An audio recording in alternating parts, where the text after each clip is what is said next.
Boyle, High Performance Manager officiating NRL. And our key topic for today's chat is understanding decision-making by head coaches and high performance managers in the NRL. It's something that Boyle has done some research on, so really looking forward to diving in.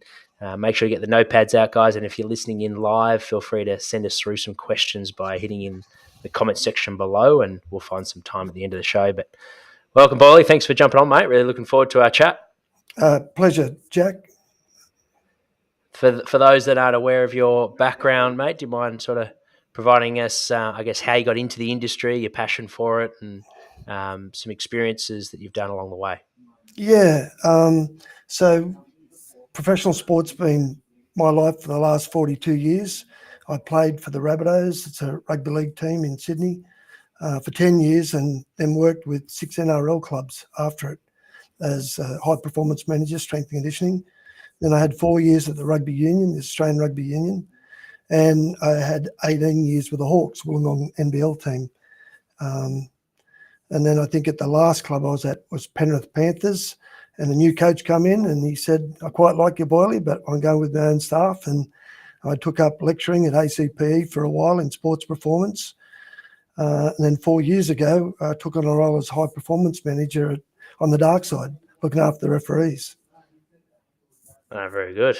It's a nice blend of all sorts of different roles in sport, like you said, strength and conditioning, management roles, research, and then now looking after the referees, like you said, the dark side. Love that. Highlights, mate, over you both playing and as well as coaching career. What sort of spring front of mind that you're proud of? It's when I look back, it's just been a great journey. You know, your teammates. I finished at South in 91 and we're still great mates, the guys I played with, the coaches, and all along the way, it's just good being around positive people. And you don't know how good it is until you get that opportunity. And 42 years later, I'm still doing it, traveling overseas, lecturing, China, India, over in the UK. Yeah, it's been a great trip. I'm very blessed. Very good. And what about significant challenges? Obviously, in elite high performance sport, there comes pressure. What have been some significant challenges that you faced along the way, and sort of what did you learn? How did you sort of grow from those experiences? I've been very lucky that I'd played the game, but I think for me, it's building a relationship with your athletes, and they do everything they can to play their game, footy or basketball, whatever it is. And if they get a career-ending injury, they haven't got plan B. So it's also about making sure they've got a plan B and they're good people so they can get a job, and just trying to keep their feet on the ground. So it's great advice. Yeah. Yeah. Well, we'll dive straight into it, mate. In the heat of an NRL match, what are some of the, I guess, things that coaches need to take into account when it comes to weighing up, I guess, the data that's been thrown at them, but also their coaching instinct and intuition? How do you think the best coaches sort of weigh up all the information that's thrown at them and make a call to go with one of them? So it was an interesting question.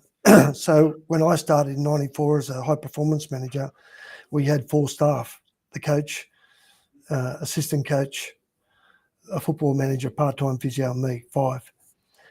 Now, in my study, head coach has got 27 staff, 3 assistant coaches, a sports scientist, a high performance manager, and they're all mic'd up on the data of on every player.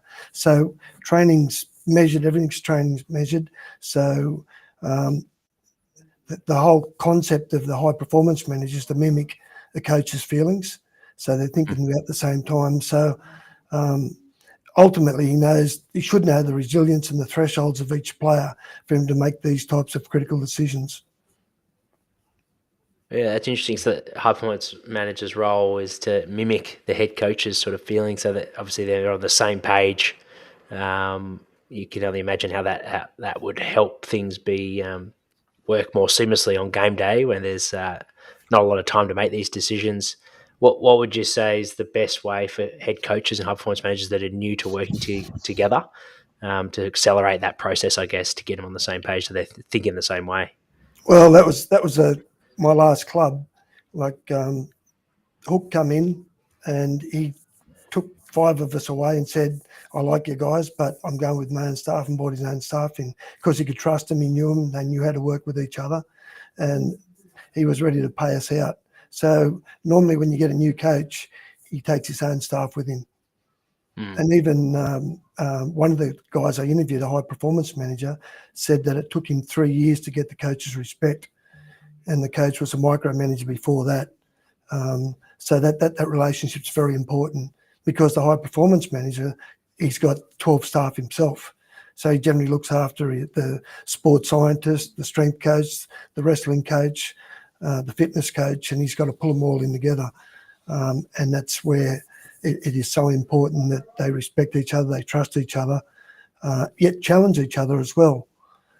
So, yeah, quite interesting, the whole concept of it all. Yeah, definitely. And where do you think it can go wrong between the dynamic of that, of the head coach and the high performance manager during, I guess, those 3 years where they're sort of feeling each other out? Well, this is only in one case. That was to get his respect, and then he'd been with the head coach then for another 15 years. Yeah, right. So he was a new guy on the block, and then the coach took over him. But again, one of the head coaches I spoke to in my study, I think I've got a quote here somewhere Yeah. where he said, head coaches employs a high performance manager based on trust, experience, and his or her leadership qualities. So the quote was, "I trusted someone impeccably. He cared about them. He looked after the blokes. The older you got, the more he cared about you. He got great results, and that is why I like, because that's how I feel. I know if I was a high performance manager, that is what I'd do, and that's the right thing to do." He would never raise his voice. He wouldn't never yell at anybody. Everybody did their work, and that's the type of person I love to have around.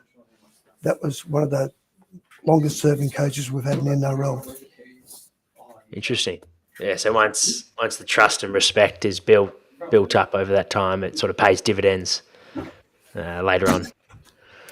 Yeah, yeah. And I guess the other thing, one of the others biggest finding that we had was casual conversations.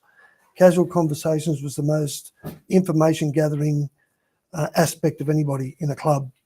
And then just from my own time, I had probably 80 conversations a day. And that could be with the players, that could be with the staff, that could be with the physio, because we want to know everything about the players. And the casual conversations. And another head coach said he doesn't call anybody into his office. He talks to them there and then because there's no hidden agenda. And that's that honesty, the real deal. And when you look at a game, like body language is 55% communication, and that's research. But when you look at post-game, you can see that kinship between the coach, the real coaches, that they do what they say, their actions, and the players are jumping over them, cuddling them, tipping water over them, and having jokes about them. And then when you look at the number of head coaches that happens to, that's a minority. And you look how long they've been in the game for, they're successful because they do care about their players and they want them to go well. So, that's a real relationship, so important. And in terms of, like you mentioned, not structuring, having informal chats, casual chats, and communications through corridor sort of conversations, how effective they can be. Is that very similar for a high performance manager managing his team and his connection with the athletes as well as the head coach, or are there different strategies? No, absolutely. We've got a conditioning coach, we've got a strength coach, we've got a physio, and we've got a great operations manager that was an ex-referee.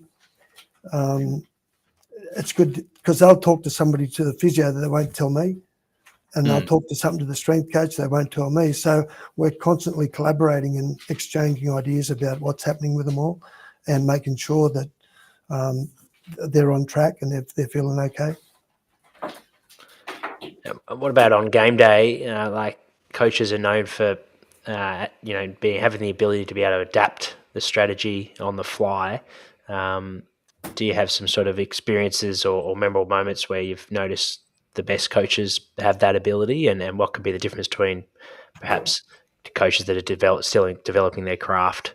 Is it a reaction thing? Is it collaboration and your connection with your assistant coaches?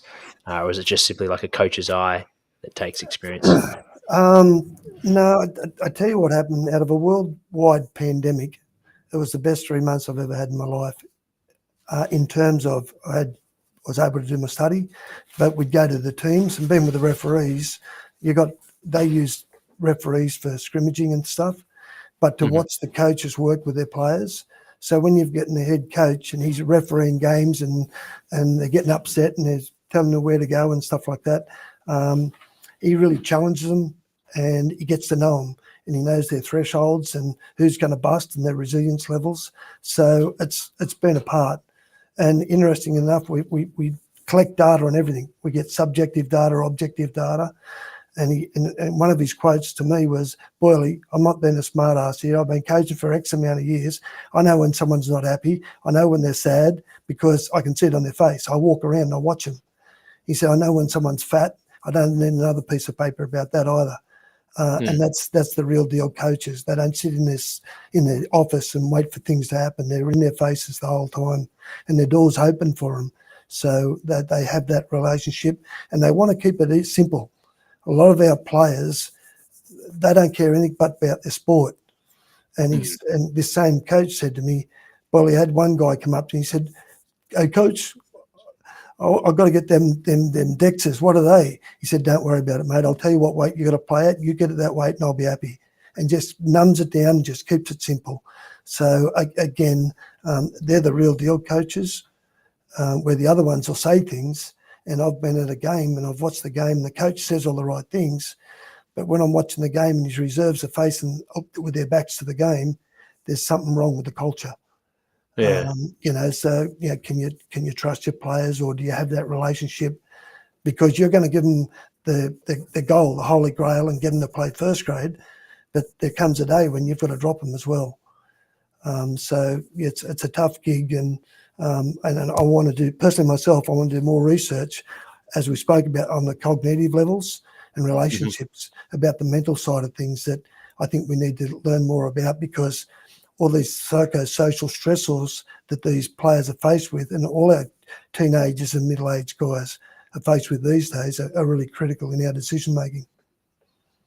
Oh, absolutely. Yeah, it'd be a fascinating study to get a good understanding of both head coach and high performance manager. Like you said, the amount of conversations that happen on a daily basis and decisions that need to be made quickly. It'd be interesting to get a better understanding of the fatigue that comes with that, but I imagine they'd be really elite with coping with those strategies as well, being in that environment for so long.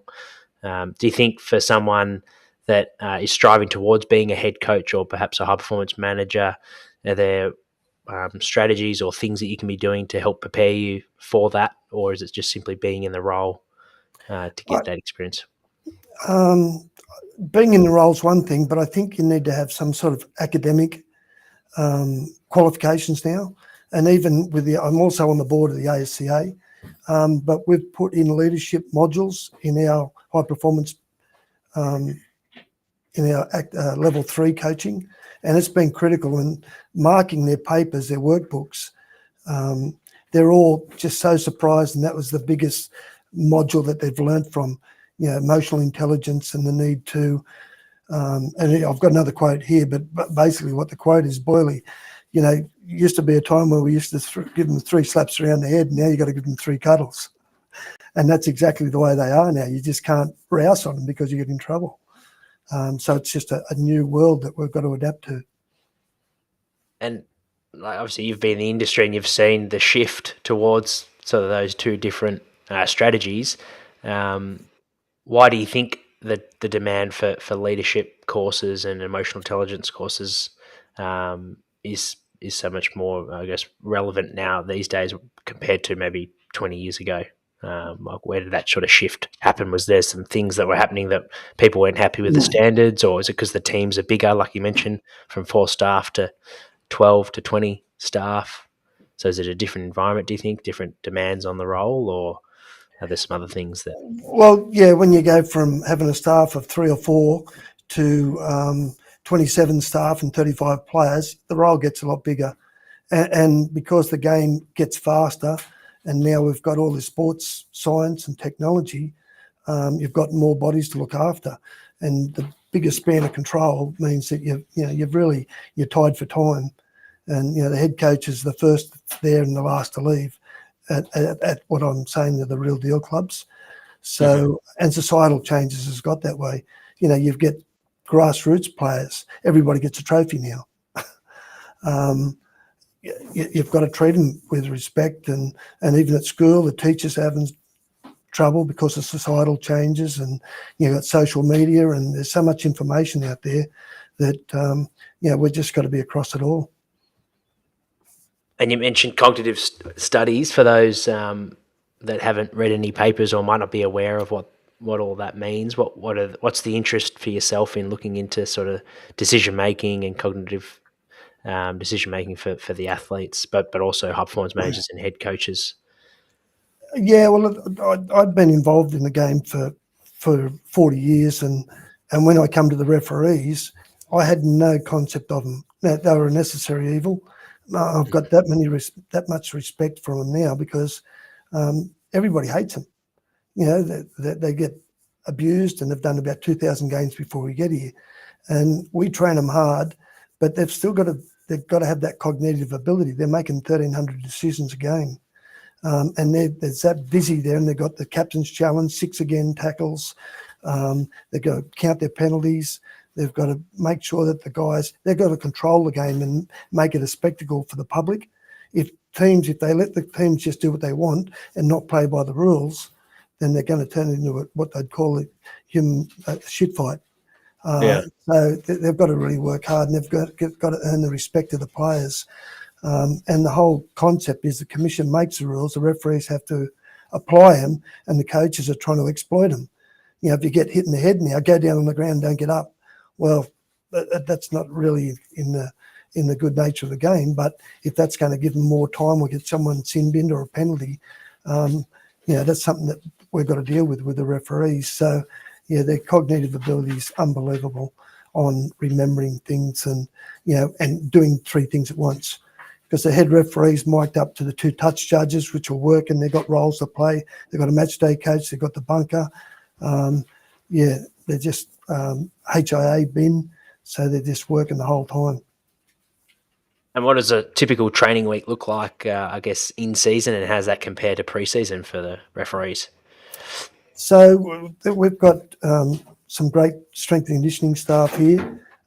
They work really hard. So we've got referees on different meters they've got to run a week. So we've got guys on 16 to 18 Ks a week. Other referees have to run up to 26 Ks a week, but the body's not designed to run backwards. So the head refs are running backwards, and we've got to do a lot of posterior chain work, calves and things like that. The touch judges work a lot of adductor, and they might be doing 2 games a week. And they might be flying up to Townsville on a Thursday for a Friday game, then coming back and then flying over to New Zealand for a Sunday game. So they're early flights, time zones, recovery, and they've got to review their own games. So they get 3 runs a week if they can, or 2 runs a week, and we're looking at their chronic loads, and then they've got to do a lot of theory and reviews. So they're really, really working hard.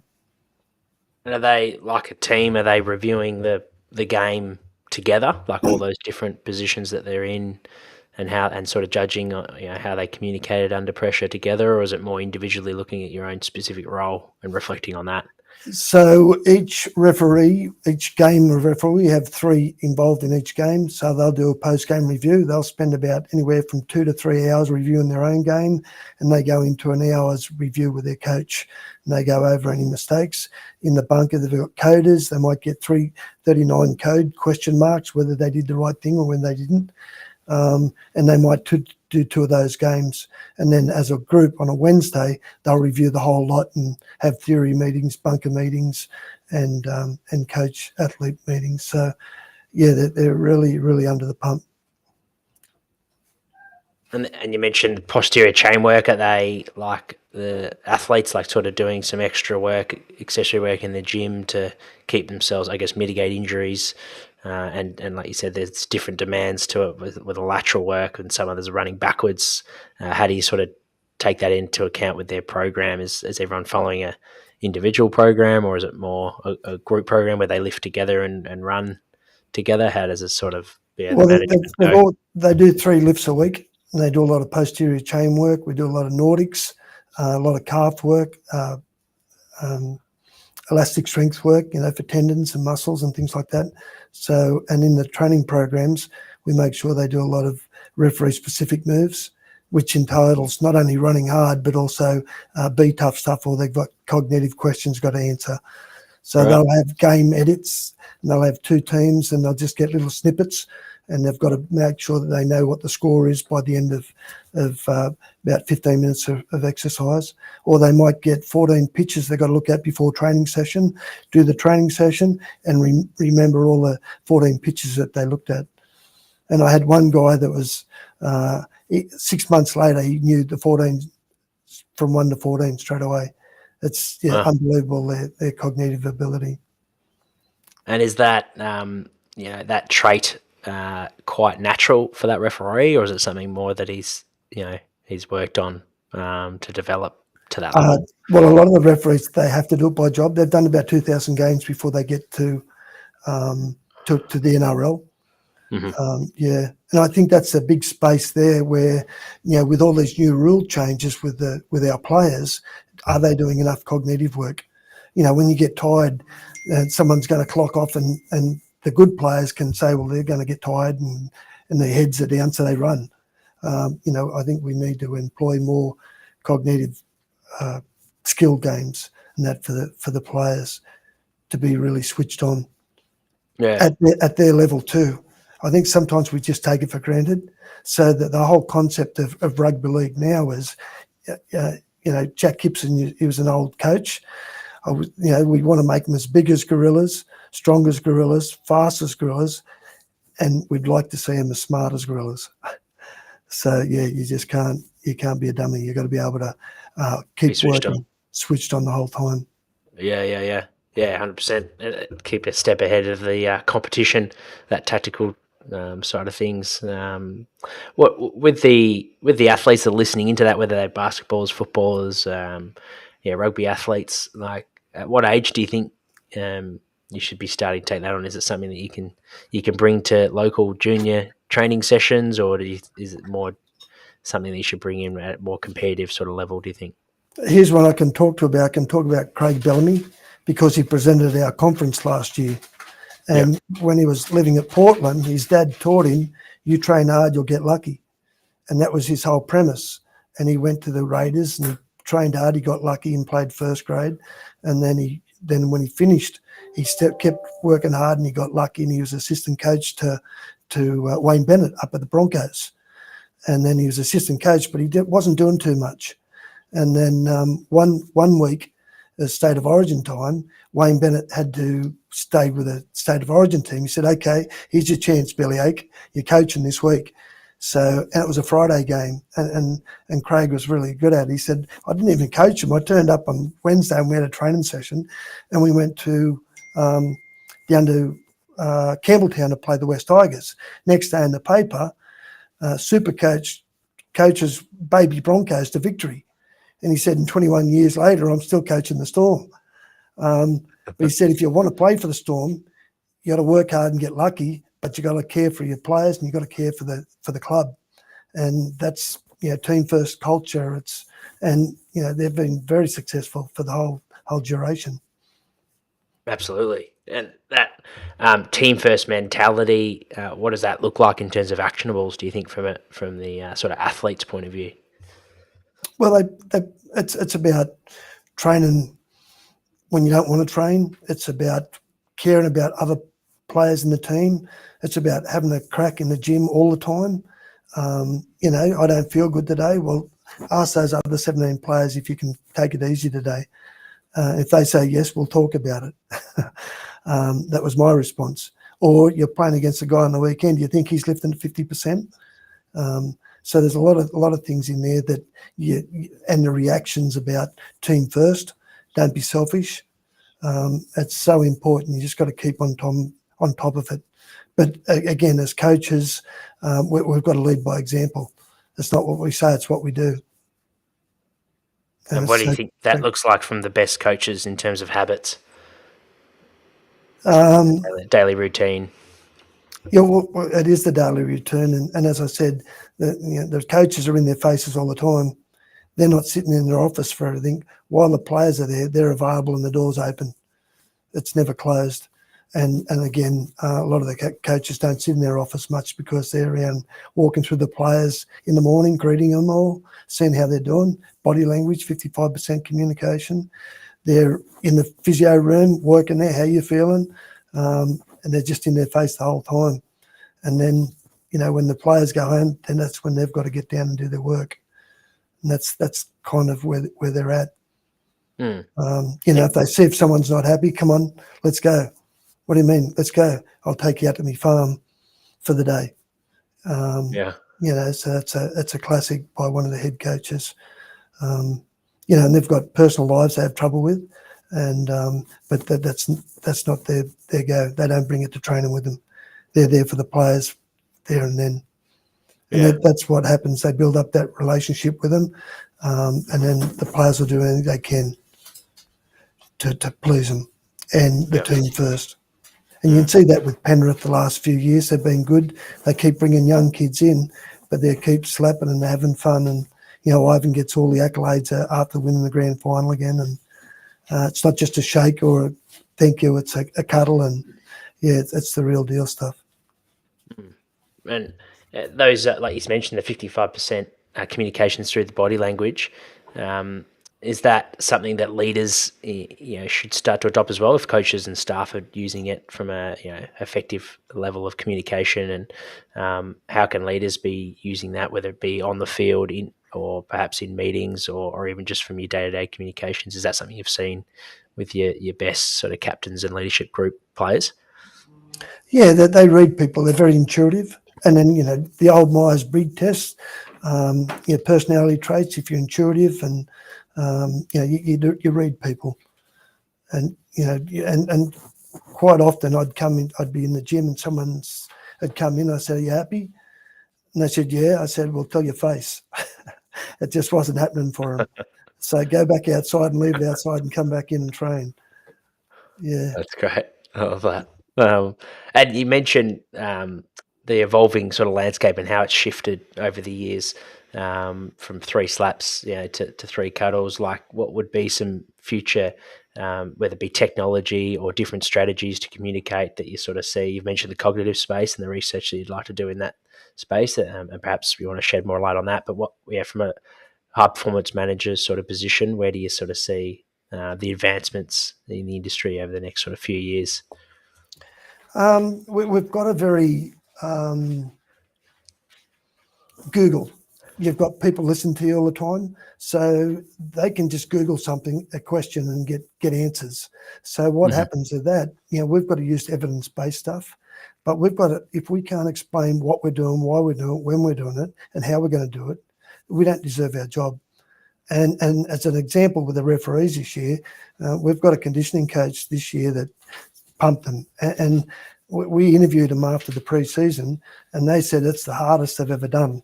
But what they did know, we knew it was coming because you explained it to us. And our guy, Reece Williams, his name, he put the program together, and he just put all those together, and they knew it was what was coming. And again, because they're so smart and cognitive, they knew it was coming, and they were preparing themselves for it. So it's probably the best off season we've had, and they're even talking about it today. We just had one of the guys was retiring, Benny Cummins, and they said, "I bet you won't miss next season's pre-season." So yeah, they're pretty good, and I think, and these guys are young coaches that are coming through, and they're really doing a great job with these referees. Yeah, that's fantastic. So the biggest takeaways, to maximise, I guess, the athletic side and building capacity, you need to be able to plan it well and communicate it really clearly so the athletes have clarity. And once they've got that aspect where they feel like you care for them and that you're communicating it exactly what's going to be done, you can get more out of them ultimately and get better results. Oh yeah, you're putting your body on the line. Like even, man, when I was playing, it was in the 80s, but these guys now, when they hit, they're making 30 tackles a game. It's just jaw breaking, neck breaking. It's just, it's just so hard for them now, and they've got to get back up. So we're asking the world for them, and even with the referees, where they get sleep deprivation and travel, and no thank you when they walk off. I've been at the Dragons game, and they've won by 30 points, but they still get booed when they walk into the tunnel. They're asking a lot, so we need to give them everything we can to support them, and they respect that. Absolutely, yeah. Very good. And then moving over, before we move into sort of the last few questions, Boyle, is there anything on the topic in terms of decision making for high performance managers and coaches that you want to discuss, just to wrap up the topic? A couple of colleagues I used to work with in that, they feel that we haven't caught up with technology yet, with the interpretation of it. And some people think it's going to go to artificial intelligence. They're even putting the accelerometer in the ball, trying to test it, see, where that's following the ball around and all that. But some of the players think I've done 9.5 Ks, I've had a great game. And then the high performance manager's got to explain to them, 9.5 Ks, but you missed 3 tackles and your effort levels weren't when we needed them. Tommy Trbojevic is down one end of the field and you're still up at the other end of the field. That's not how it all Effective, works. Yeah. And another guy who's played for Australia and is a high performance manager, the coach said, I think they've got to get fitter. And he said, listen, coach, they're fit enough. What about teaching them better skill? Because they're missing 6 tackles and you have to get fitted because they're missing the tackles because of their technique. So a lot of these things are, and I think that's the good thing about it too, is with coaches, you've got to challenge them. And we all need to be challenged as coaches because that's how you're going to get better. And that's what we encourage, especially with our team we have with the referees. We challenge each other all the time. So there's no decisions that I make without talking to my staff. And then I respect them for it. Yeah, so it's all open and honest conversations, everything's laid out, but then once the decision made, sort of everyone's on board. Yeah.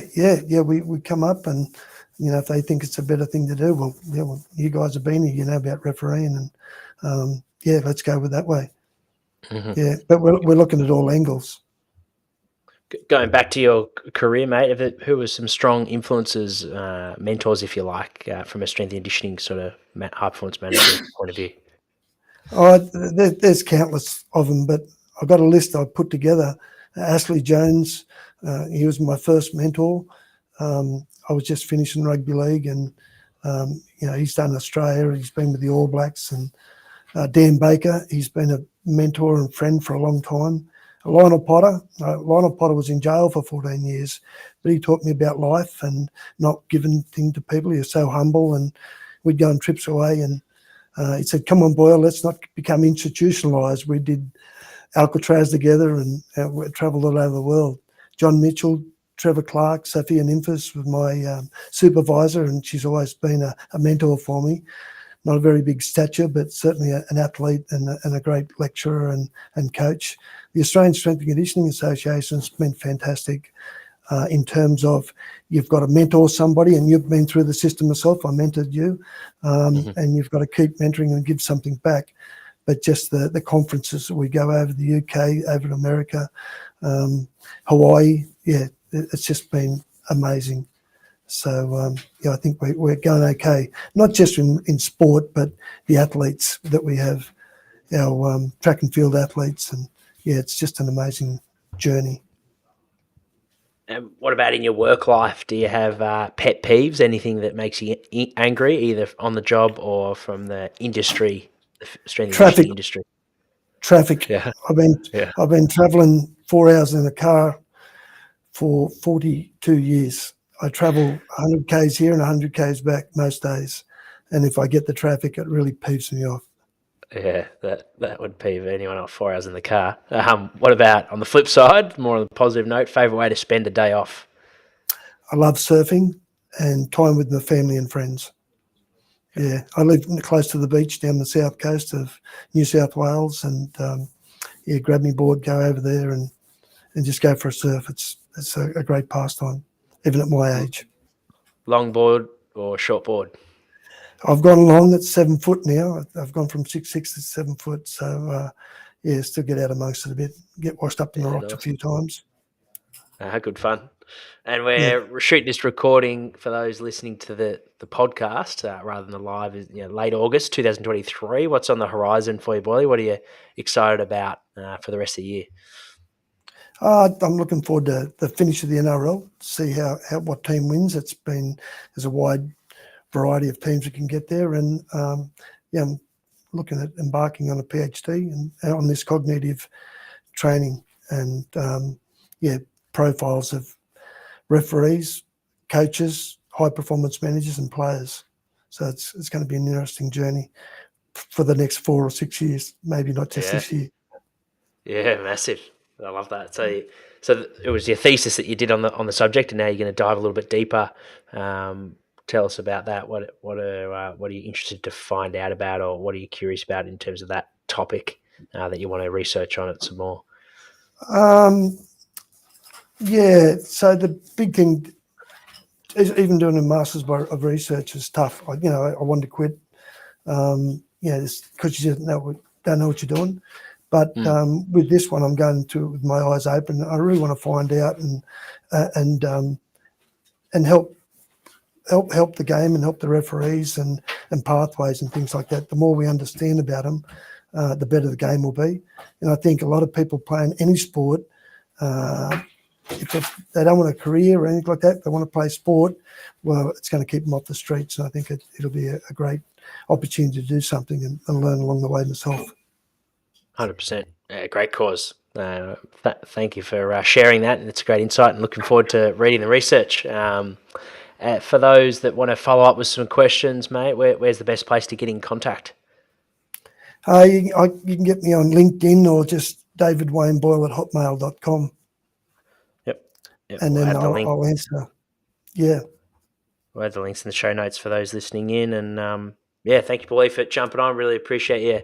Sharing with us some stories over your career, but also some insights into what it takes to be either a high performance manager, high performance athlete, and also an understanding of what goes on with the head coaches from a mental sort of cognitive point of view in decision making. So really appreciate it, mate. And looking forward to everything else you got going on and the rest of the season in the NRL as well.